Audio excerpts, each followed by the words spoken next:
On this video today, I'm going to talk to you about your fast first million, the fastest path to your first $1 million. And there's a slow path and there's a fast path. The slow path is the one that a lot of people take. If you make, $25,000 a year and you work for 40 years, you made $1 million. Or if you make $50,000 a year and you work for 40 years, you make $2 million. That's one way to do it. But that slow path is kind of painful. And generally speaking, when you get there, you don't have that much left over. What if it were possible for you to generate $1 million in 5 years instead of 20? That would be better, right? If you could generate $1 million in 3 years rather than 5 years, that would be better, right? If you could generate $1 million in 1 year rather than 3 years, that would be better. If you could generate $1 million in a month, that'd be better than a year. If you could generate $1 million in a week, that'd be better than doing it in a month.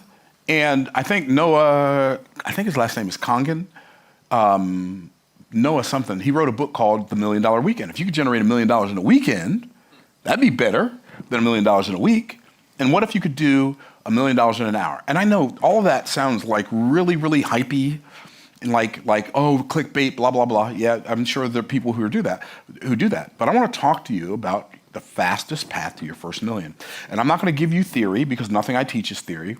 And by the way, all of those things I've just talked about, $1 million in 5 years, I've done that. $1 million in 3 years, yep, that too. $1 million in 1 year, yep, done that too. $1 million in a month, yep, done that too. $1 million in a week, yep, done that too. $1 million in a day, in a weekend, yep, that too. Day, yep, that too. An hour, yep, $1 million in revenue in an hour. So I'm not exaggerating anything. I'm just going to talk to you about my experiences and the experiences of some of the people that I've coached and the things that we have all had in common that caused this to happen. You have to understand first and foremost why it's not happening. By the way, let me give a public service announcement really quickly. There are a lot of fake Myron Golden channels out there. If you don't see me sitting here or over there at my digital blackboard talking, then it's not my channel and it's not me. If you just hear like this really raspy, it almost sounds robotic AI, that's somebody who cloned my voice with AI. They did a terrible job cloning it, by the way. And then they put an image of me. They'll say inspired by Myron Golden. It's not inspired by me. I didn't inspire any of that mess. Those are not my channels. Watch them at your own risk. Do not let somebody con you into sending them money for some crypto scheme or some other kind of scheme based on something that you saw that looked like me, sounded like me, but was not me. So if it's not on Myron Golden on YouTube, or it's not on Bible Study with Myron Golden or Myron Golden Shorts, or I'm not being interviewed on somebody else's channel, it's not me. It's some con artist out there trying to make you think it's me so they can get something from you that they don't deserve. Don't fall for it. Okay. That's the public service announcement. And it's sad that I have to use the time of this video to make that public service announcement, but I don't want you to get duped. And it's already happened on Instagram and all these platforms oftentimes care more about users, like active users that they can report on their annual reports than they do about actually protecting their customers. So that's my rant. I'm sticking with it. So your fast first million. So let's talk about something. Why is fast important? Because we've been warned our whole lives, right? About get rich quick schemes. Oh, that sounds like a get rich quick scheme. Here's why. One of the reasons I believe that so many people stay broke their whole life. Because they've been warned about the get rich quick scheme, but they've not been warned about the stay broke for the rest of your life scheme. And most people have adapted and adopted the stay broke for the rest of your life scheme. Now, somebody who tells you you're going to get rich by next Thursday and you don't have to do anything, they're lying to you. That's not true. If you are going to make $1 million in any length of time, you're going to have to bring way more than $1 million worth of value into the marketplace. You're not going to make $1 million just because you want to make that amount of money. But why is it important that you do it fast? Well, here's why. Because life is short. Let's start with that. It's important to make your money fast because life is short. You're only going to be here for a limited amount of time. And I'm sure the people that were alive 100 years ago, I'm sure they felt like they had all this time too. But they didn't even have as much time as you have. And guess what? Life is still short. And so it's just fascinating to me that people dote through life as if they feel like they're going to live to be 922. It's not going to happen. So one of the reasons fast is important is because you're going to die. I'm going to die. We're all going to die. So we might as well get it done while we can enjoy it with the people that we love the most, while we have enough money left over to contribute to the cause that we care about the most. We might as well get it done sooner rather than later, right? The longer you put it off, the longer life stays hard, financially anyway. And the sooner you get it done, well, the longer you get to enjoy it. So that's why. But also, if you do it fast, it's easier than doing it slow. Making $1 million fast, hear me now, making $1 million fast is much easier than making $1 million slow. Now, why do I say making $1 million fast is much easier than making $1 million slow? A couple reasons. Number one, because speed is a catalyst. It's a difference maker. What do you mean speed is a catalyst, is a difference maker? Well, if you think about it, what is the scientific definition or the equation, the scientific equation for force? F. Force equals what? Let me write it on the board for you. Okay. F equals ma. What does that mean? F equals ma. Force equals mass times acceleration, right? And so acceleration is the rate at which you increase speed. And so you become way more, so if you want to become more of a financial force, there's only two things you can use to become more of a financial force. You have to increase the mass, the amount of money you have, and kind of that's what we're all talking about in the first place, or you have to increase the rate of speed at which you earn the money. So when you earn the money faster, now the acceleration creates more mass that you can apply more acceleration to. So these two components have a compounding effect to make that bigger. Does that make sense? Are y'all tracking? And so what happens is because force equals mass times acceleration, I have to either increase the speed or increase the mass. I have to increase the acceleration or increase the mass. Well, in order to increase the mass, you have to have some way to increase the mass. Well, the only way to increase the mass is increase the acceleration, right? So here's what I'm saying. Everybody watching me on YouTube, everybody in this room right now, you're all making enough money to be rich. Already. You're already making enough money to be rich. You're just not making it fast enough. If you take the amount of money you're making right now, and you are making this amount, whatever amount of money you're making right now, let's say you're making $60,000 a year right now. Okay, cool. You're making enough money to get rich. The problem is the gestation period between this 60,000 and the next 60,000 is too long. So now, if you collapse the time frames and you say, okay, how can I go from making $60,000 a year to making $60,000 a month? You didn't change the amount of money you made, you just changed the time period in which you made that money. Does that make sense? And so now, because of acceleration, you have more mass. Y'all tracking? Okay, cool. So it's important, one, because force equals mass times acceleration. But we have something blocking us. All of us have something blocking us. And the thing we have blocking us is this thing called inertia. Inertia is, like you have financial inertia right now. And what does that mean? Inertia is an object at rest will remain at rest until and unless it's acted upon by an outside force. So an object at rest will remain at rest until and unless it's acted upon by an outside force. So your financial situation, if it is where it is and it's been there for a while, you have financial inertia. Are y'all tracking? So what's the opposite of inertia? Momentum. Right? Momentum is an object in motion, will continue in motion until unless it's acted upon by an outside force. So what you have to do is you have to overcome inertia. Inertia is an object at rest, will remain at rest until and unless it's acted upon by an outside what? Outside what? Force. So you have to become the outside force by increasing your mass or your acceleration or both. And the best way for you to increase your financial mass is to increase your financial acceleration. So, by the way, did you ever notice that you don't find things you're not looking for generally? Every now and then you'll find something you're not looking for. But most of the things you found in your life, you found them because you were looking for them, right? You don't discover principles that you're not looking for. I mean, sometimes you do, but for the most part, you find things you're looking for, right? Well, you fix problems you know you have. People don't stumble upon fixes to problems they didn't know existed. And so, helps to have as an awareness, number one, that it is possible for you to increase the acceleration of your financial situation. Like, if I could just make money faster, like if you could just accept the fact. What if let's ask this question. Let's don't even state it as a fact. Let's just ask it as a question. What if it were possible to make money faster?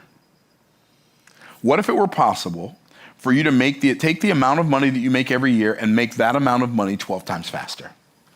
Would that change your life? What if that were possible? If it were possible, would it be worth figuring out? Yes, 100% it'd be worth figuring out. Okay, what if it were possible for you to make the amount of money you make every year 52 times faster? Would that be worth figuring out? Right, so now we're talking about taking the same amount of money you're making every year and making that amount of money every week. So here's my question, why don't you? Why are you not already making the amount of money every week this year, or let's say every month? Why are you not making the amount of money every month this year that you were making all of last year? Why?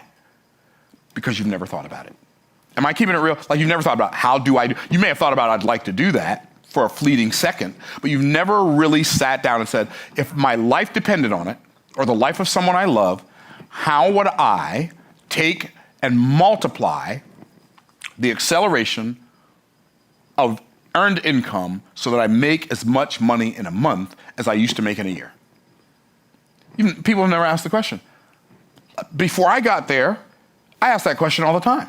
Like, how can I make more money? Like, our business does a significant amount of money, like on average over $30,000 a day for years. Well, that's okay unless I let that amount of money keep me from making the amount of money that I could make. And somebody, why do you care about making more money if your business is making $30,000 a day? Because I am a person who likes to max out my potential. Why would I want to make less than I'm able to make if I can make more? If I can make more, I can do more with it, right? And so my questions are, okay, how can, like, 30,000 a day, how can we make 30,000 30 times a day? Oh, that'd be fun, right? 30,000 30 times in one day. Like, what would we have to do to go to 900,000 a day? No, I wouldn't have to stop golf. No, unless that's what I concluded. See,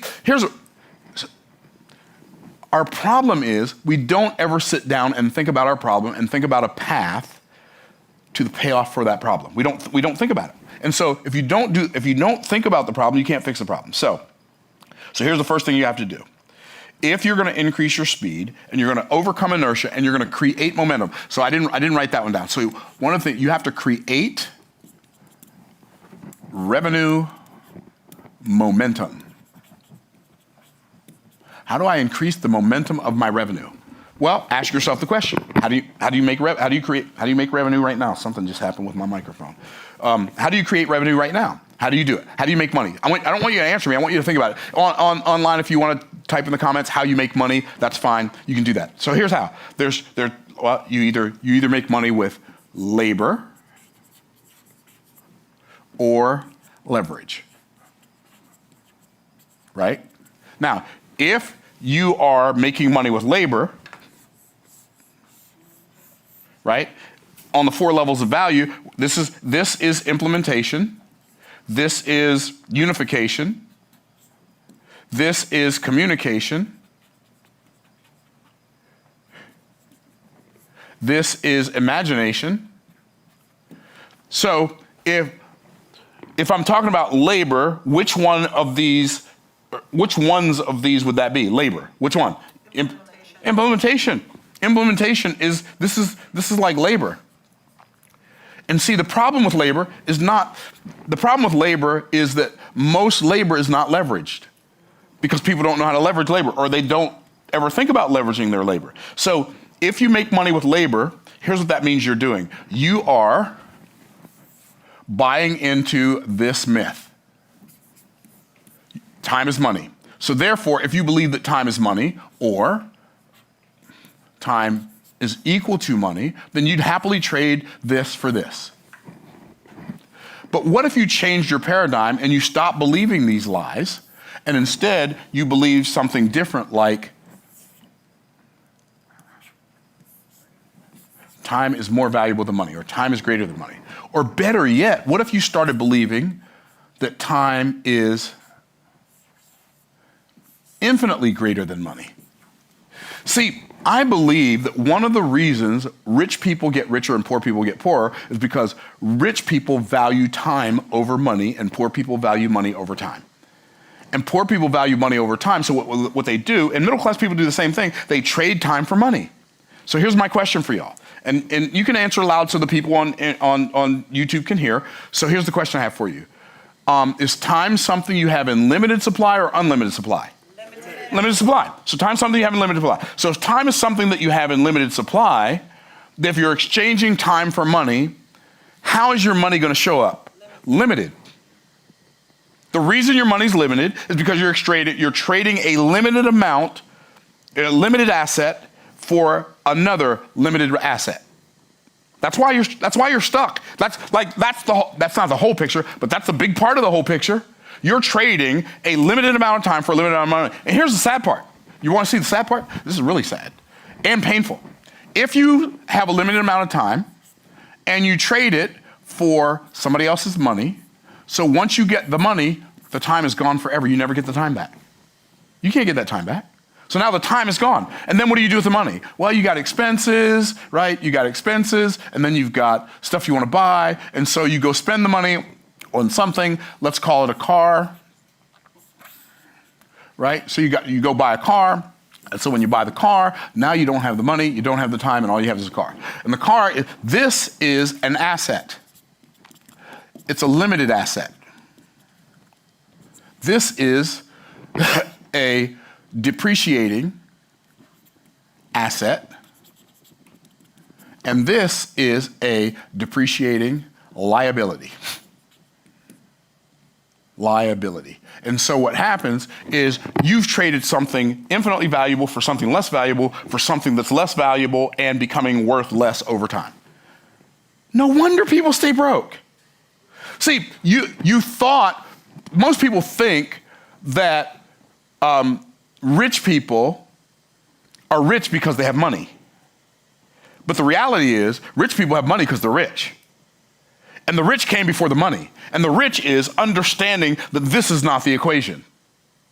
So instead of doing it this way, what do? I don't know what to do. But that's the only way you can make money. You got to trade time for money. Well, if that's what you believe, then that's what you're going to keep doing. And if that's what you keep doing, you're going to keep getting what you've been getting. And if what you've been getting is what you like getting, then keep on doing it. But if not, maybe it might be a good idea to ask yourself the question, is there a better way? And there is a better way. So what is the better way? So here's the formula. I have 5 points or 3 subpoints under each point, so I better get started. Okay, the first thing you have to do is you have to study the right people. You have to study people. Why? Why do I have to study people? I have to study people because once I study people, then I've got to select the right people that I'm going to work with. Because I can't work with everybody. Neither can you. Nobody can. So how do I select the right people? It's so simple. It's so simple. You find a big pool of people that have a painful problem that you've already solved. You've already solved it in your own life, or you've already solved it in somebody else's life. Maybe your father solved it and he taught you how to solve it. Maybe your mother solved it and taught you how to solve it, but they've got a problem you can solve. It's like, see, we believe that, we buy in this erroneous belief that what I'm going to do is I'm going to go back to school. You're going to go back to school for 4 years in a fast-paced world, and you're going to learn a skill to solve a problem that no longer exists by the time you graduate. And now you're tens of thousands or hundreds of thousands of dollars in debt. And you're wondering why most people are stuck like Chuck in a pickup truck, and when people graduate from college, they have to get a job waiting tables. They have to get a job waiting tables because that's the only thing that they can find to make enough money to live and still be able to pay off their college loans for the piece of paper that's hanging on their wall that they can't even use to get a job. Am I coming out too strong a little bit too? Because I can pump the brakes. So you have to study people. You have to pick a group of people that you can serve that have a problem that you can solve. And so the group of people must be large. So this group of people, it has to be a large group of people. Like, if only 3 people in the world have the problem, you can't make $1 million solving a problem for 3 people unless it's a multi-million-dollar problem. The group of people must be large. The group of people must be labeled. What do I mean labeled? They have to be in a category. They have to be labeled. What do I mean? Oh, these are people these are a large group of people. They're lawyers. They can't get clients. They're labeled, right? Okay, now, so I've got lawyers who learned how to do law, but they didn't learn how to get clients to do law for. Great. Now you have a large group of people who are labeled. And then this large group of people must be leverageable, which means they must be leverageable, which means they can afford to pay to solve whatever their problem is. These people have a problem. Now, here's what happens. Most people, when it comes to creating wealth, they pick the wrong people. Now, here's the biggest mistake. Like, I've coached thousands of people, thousands of entrepreneurs. Here's the number one mistake I've seen when it comes to picking people. They pick the people who need it instead of the people who want it.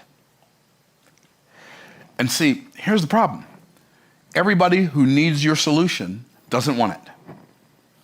And by the way, this is going to be shocking. Everybody who wants your solution doesn't need it. What? I have found,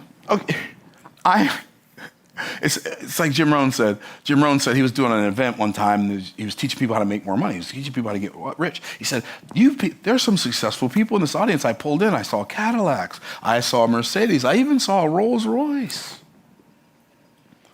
He said, and yet you are the people here today. He said, I can only imagine the guy with the Rolls Royce saying, I got to get to this seminar to find out how I can get another one. Right? You don't need the first one.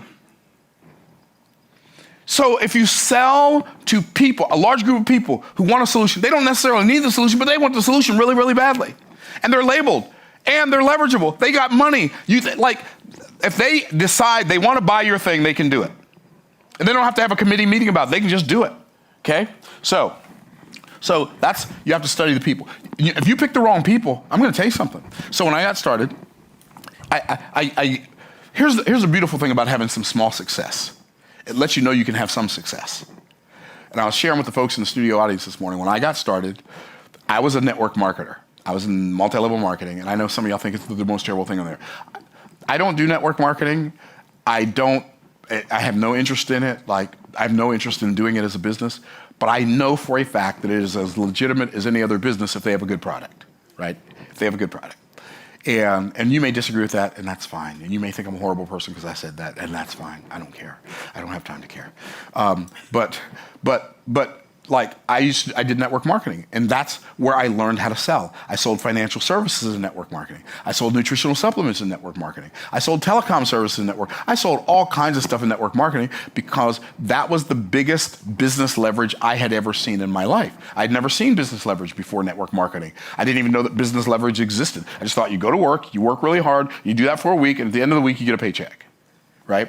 And so, I got to the point where I got tired of doing network marketing, but I was decent at it. I wasn't great. I was not great. I was decent. I was okay. I knew how to make $5,000 to $7,000 a month consistently, right? Which is decent part-time income, right? And so I got tired of doing that. I said, you know what I'm going to do? There are millions of people in this industry who don't know how to make any money. I'm going to teach those people how to make more money. So, notice, the large pool of people, I didn't pick network marketers as a whole. I just picked the people who weren't making $1,000. They weren't making $2,000 a month. They were making less than $7,000. And I said, I'm going to create a solution for them. And I did. I created a solution. Now, guess who has access to a lot of people that aren't making $7,000 a month in network marketing? People who are making $10,000 a month in network marketing. People who are making $20,000 a month in network marketing. People who are making $30,000 a month in network marketing. People who are making $90,000 or $100,000 a month in network marketing have access to a whole bunch of people who aren't making $10,000 a month, aren't making $7,000, aren't making $5,000, aren't making $1,000. And guess what? Here's what I discovered. Just because somebody's good at doing something doesn't mean they're good at teaching it. And so all the people who are making good money in network marketing, a lot of the people who are good at making money in network marketing, they weren't good at teaching their people how to make money.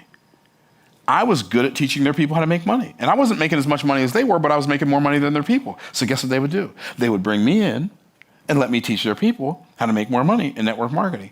And some of them would pay me to come in and teach their people. And others of them would let me come in and then sell my training course to the people on their team. And they didn't even want an affiliate split. It was great. I got to the point where I was making $10, $20, $30, $40, $50,000 a month. Watch this now. Teaching people who had a problem that I used to have how to solve the problem that they have now that I had then. Are y'all tracking? Is what I'm saying making sense? And by the way, it was hard. It wasn't kind of hard. It was really hard. It was like cassette tapes that had to be duplicated. And I didn't have a tape duplicator. It took me, if I had 2 times speed, so if I had a 90-minute tape, I could duplicate that 90-minute tape in 45 minutes, one 90-minute tape. But I had and my tapes were about 40 minutes. So it took me 20 minutes to duplicate both sides of a 20-minute tape on a dual stereo. That's how I started. There was no online anything where you could access something online. There were no Zoom calls. There weren't even conference calls. Well, there were conference calls when I got started, but there were no Zoom calls. Webinars weren't even a thing. This was before webinars, right? This was back in the teleseminar secrets days. And so I used what I had available to me to solve a problem of a big group of people that was easy to find, and they were easy to label, and they had enough money to buy my solution. And guess what? My first product, I sold it for $67. Yay. I put a couple of products together. My first package or my first offer that was not just a single product was $147. I said, wrote $197. It was $147. Like, that's where I started. And guess what? Sold enough of these one day in August, back in 2001, I think it was. I sold enough of these in August that I made $6,900 in one day, like in 45 minutes. I was like, oh, that was amazing. And so I said, let me put that thing on rinse and repeat, right? And so that's the first thing. You know how to do something. Maybe you know how to cook, right? Maybe that's what you teach. Maybe you teach people how to cook. I don't know. Maybe you know how to be a locksmith. Maybe you teach people how to be a locksmith. Maybe you know how to do plumbing. I don't know. Maybe you know how to fix cars. You know how to sew, but you know how to do something. You've solved the problem. You are not an adult. You're not even a teenager in the United States of America or somewhere else in the world, and you haven't figured out how to solve a problem. You know how to solve a problem. You know how to do something. But the problem is, because you're the one that knows how to do it, you think it's not valuable. You think because you know how to do it, everybody knows how to do it. And I am here to tell you, everybody does not know how to do everything you know how to do, any more than you know how to do everything that anybody else knows how to do. Okay, so cool. And you have a unique blend of experiences that give you the ability to do the next thing. So you study the right people, then you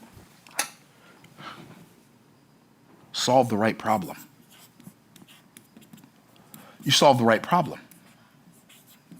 Because if you pick the right people and you pick the wrong problem, it doesn't do you any good, right? So you solve the right problem. What's the right problem? Well, I don't know. The problem must be recognizable. You have to recognize that it's a problem, and you recognize it's a problem, watch this, because the large group of people that you've selected recognize it's a problem. So you watch them being frustrated by the fact that they're recognizing there's a problem. And usually when people have a problem, they get frustrated. And when they get frustrated, they're emotional. And guess what? When emotions goes up, intelligence goes down.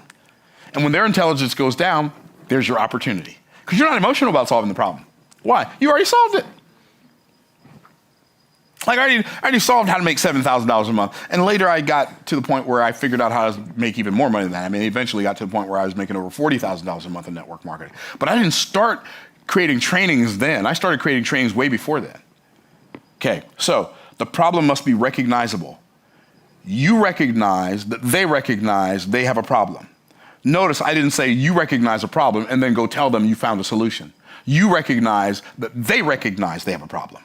So it's me seeing you frustrated that causes me to create a solution to your frustration. It's not me, oh, I like doing this, so I'm going to solve this problem because I like solving this problem. Nobody cares what you like. Nobody cares what I like. Okay, so the problem must be recognizable. The problem must be measurable. Like, when I say measurable, it has to have a monetary cost associated with having the problem, or you must be able to figure out a monetary cost of not being able to solve the problem. It reminds me of a friend of mine. Her name's Annie. First time I ever coached with her. She did not have a make money offer. She didn't have a weight loss offer. She didn't have a relationship offer. She had a, I'm gonna help people get control over their alcohol offer. I'm gonna help people get control over their alcohol. Okay, so she said to me, we were both speaking at a conference, she said to me, Myron, hey, I've got my conference coming up. I've got my conference coming up in 2 weeks, my event. I said, how many people are coming to it? She said, 170. I said, oh, great. She said, yeah, do you have any tips for me? I said, it depends, what are you selling? She said, I'm not selling anything. What? I said, is it okay if I coach you? She said, sure. I said, that is the worst idea I've ever heard in my life. I said, if you're not selling anything, what are you doing? She said, oh, I created this manual, it's 70 pages, and we're gonna go through the manual at the workshop. I said, can I coach you again? She said, yeah. I said, that is the second worst idea I've ever heard in my life. She said, what should I sell? I said, well, here's the problem. If they don't pay, they won't play. What does that mean? The heart follows the pocketbook. If you don't sell them something, they're not gonna take whatever your solution is seriously enough to go do it. So I said, here's what you do. Go create, she said, well, what should I sell? I said, take the manual that you created and turn it into a coaching program. She said, how much should I sell it for? Like, you know, like she had so much aversion to this, you have no idea. I said, how much would make you smile? Say, what's that called? That's called the smile test. How much would make you smile? She said, I don't know, $4,000. I said, great, sell it for $6,000. She's like, what? She's like, what? And yeah, sell it for $6,000. But how do you do that? Well, I said, well, I got good news for you. I said, it just so happens, this was on a Saturday, and I know some of you are gonna think this is really self-interested, but wait till the end of the story. I said, it just so happens, this was on a Saturday now, we were in Nashville, Tennessee. I said, it just so happens, next Monday in Tampa, day after tomorrow, I have my training where I teach people how to sell at their conferences. And she said, how much is it? I said, it's only $25,000. And I said, if you and your husband, if you and Brian, y'all come to this event, I will teach you how to make that event profitable. And here's what I'm gonna tell you. If you do what I say, if you come to this conference and you do what I say, you will do no less than $170,000 in sales at that event. She said, but how can you say that? I said, because I know how this works and I know what I'm gonna teach you how to do, and I'm telling you that's what's gonna happen. She's like, okay. So she moved her schedule around, changed her plane tickets from flying back to Denver to flying to Tampa. She comes to Tampa, she comes to the event for 2 days. On the first day, she's excited. She comes to me in the first break. Oh man, this is so good. Oh, this is so much. Oh my goodness, I've already got my money's worth. Okay, cool. But we haven't gotten to the good stuff yet. She's like, okay, so she stays there. The next morning, right before lunch, she comes to me and she is distraught. You know why? Because the event's about to be over. She's gonna have to go home and do this stuff. She's like, Myron, I've just got this internal resistance to selling, blah, blah, blah, blah. And she's like, almost in tears. I said, Annie, it's okay. I said, let me ask you a couple of questions. You know why I wanted to ask her a couple of questions? Because questions are the answer. I said, so, are you the best in the world at helping people get control over alcohol? Or are you the second best, third best, or somewhere like way down the list? She said, oh no, I'm the best. I said, you're better than everybody. Oh, way better. Like our results speak for themselves. Like we have more people who get control over alcohol and other addictions, like who like years later are still clean than anybody else. And she doesn't even help people stop drinking. That's not even her thing is, I'm just gonna help you get control over it. And usually when people get control over it, using her method, they stop, right? So she said, I said, you're the best in the world. I said, okay. She says, yeah, but I don't want to sell these people stuff because I said there are rehabs they can go to, there are places they can go to for free, like Alcoholics Anonymous is free. Does Alcoholics Anonymous get them the results you get? Oh, no, not even close. Okay. I said, are there rehab centers that charge? Yeah. I said, how much do they charge? I don't know, $30,000 for 30 days? $30,000.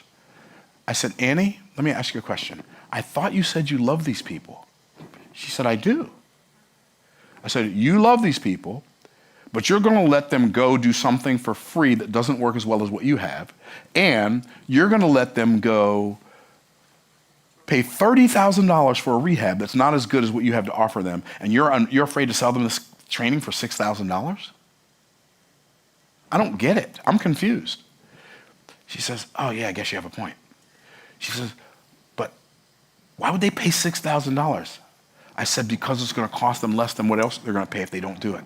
What do you mean? I said, Annie, have any of the people who couldn't get control of their alcohol ever been divorced by their spouse because they couldn't get control of it? She said, yeah, all the time. I said, how much do divorces cost? I said, let me tell you, they cost half of everything. Oh, so is $6,000 less than half of everything? Yes. I said, have any of the spouses who divorced their partner because they couldn't get control over alcohol ever gotten a relationship with a new partner and she had children with the one she got divorced from? Yes. Have any of the new partners ever molested any of those children? Yes. That's real talk. It's sad, but it's real. I said, okay, how much would it be worth not to have your children molested? $6,000? Yeah. Okay, good. You have to show them how much it could potentially cost them if they say no to your offer, because that's real. That's a real tangible cost. I said, have any of those children who've ever been molested by the new partner ever committed suicide? Yes. How much is it worth for your child not to potentially commit suicide? This is real. This happens all the time, y'all. I'm not manipulating this. I'm just making her aware of what to make people aware of so they can know it's $6,000 or these potential outcomes. Are y'all tracking? She said, oh, I never thought of it like that. I said, I know. That's why you paid me, so I can help you think of it like that.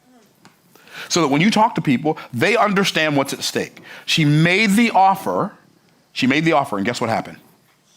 She called me in tears. Myron, they came to me thanking me in tears for creating this offer. And she didn't do $170,000 in sales. She did $260,000 in sales because she clearly described she had a problem that people couldn't solve. They couldn't get control over their alcohol. The problem was recognizable. The problem was measurable. I showed her how to measure not having the result. And the problem must be fixable. Well, the problem was fixable. She could fix the problem. Well, I mean, I could tell you more stories about Annie and the progress she's made and the progress that she's made in other people's lives. It's mind-blowing. So, you have to study the right person, you have to solve the right problem, then you have to select the right presentation. Now, here's the right presentation. Most people's presentations are terrible. Did you know that? Let me ask you a question. Are most of the presentations you've seen in your life great or terrible? Terrible. So we all know that most presentations are terrible. But why doesn't anybody ask, why are most presentations terrible? In fact, here's what's really cool. So I'm talking to you right now, right, about finding a problem. Most presentations are terrible. That's a problem. There's a guy named Dan Roam, R-O-A-M. He wrote a book called Draw to Win, The Back of a Napkin, blah, blah, blah. He literally created a consulting business that, back when I first found out about him, was doing $2 million a year teaching business executives how to draw presentations on the back of a napkin. By drawing stick drawings and writing on, literally, he built a $2 million consulting practice, a best-selling book, a series of best-selling books. So, select the right presentation. The right presentation is going to outline the pain of the problem. And it's going to outline the pain to such a degree that they can feel the pain. Now, one of the things that outlining the pain does is it helps your prospect or your prospective customer conclude, this person understands my problem better than I do. And if they perceive that you understand their problem better than they do, they're going to also conclude that you understand how to solve the problem. So it outlines the problem, but it outlines a painful problem. It outlines the painful present. The presentation outlines the painful present. It outlines the pleasurable payoff, so it shows them how good their life is going to be when this pain is removed and now they're in pleasure. Isn't that why we buy stuff? To get out of pain and to get into pleasure. Isn't that why we buy stuff? Isn't that why we make decisions, period? Yeah. And then it has to outline a practical plan. So you outline a practical plan. This is how we're going to go from pain to pleasure. You can't just say we're going to go from pain to pleasure. You have to show this is what we're going to do to go from pain to pleasure. That's what the right presentation does. Then you have to sell the right product. The product's the product's perception must be stated. You can't assume that people know what you mean. When you are communicating with people and you're telling you to solve their problem, what you have to do is you have to clearly state. You don't imply, you don't infer, you don't innuendo. You say, this is what you can expect. Like I told Andy Grace, here's what you can expect. If you do what I say, you're going to make at least $170,000. Now, that's a bold statement for some people, but it wasn't a bold statement for me because I understand how my numbers work when I'm teaching people how to sell at their conferences. Is what I'm saying making sense? So she said, so the product's perception must be stated.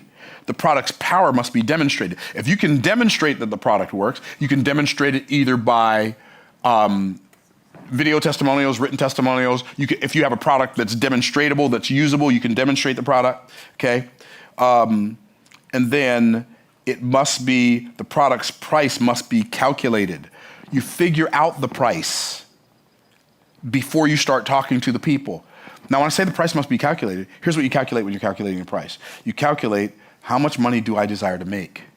Because you have to make enough money to stay in business.